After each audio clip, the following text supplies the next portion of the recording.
بسم اللہ الرحمن الرحیم۔ رسول اللہ صلی اللہ علیہ وآلہ وسلم پریشانی کے وقت یہ 3 دعائیں بار بار پڑھا کرتے تھے۔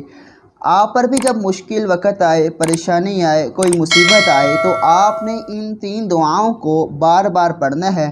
انشاءاللہ اللہ رب العزت ان دعاؤں کی برکت سے آپ کی پریشانی کو ضرور دور فرما دیں گے انشاءاللہ۔ دعا کیا ہے؟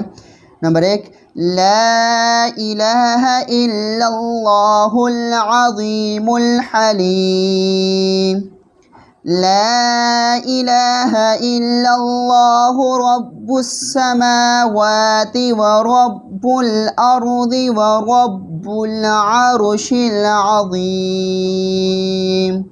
ترجمہ: اللہ کے سوا کوئی معبود برحق نہیں جو بہت عظمت والا اور بردبار ہے۔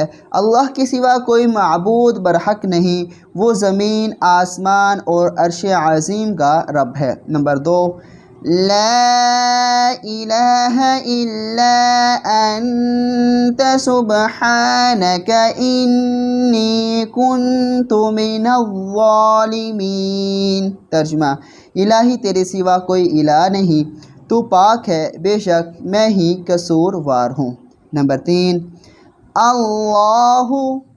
اللہ ربی لا اشرک بہ شیئا۔ ترجمہ: اللہ، صرف اللہ ہی میرا رب ہے، میں نے اس کے ساتھ کسی کو شریک نہیں کیا۔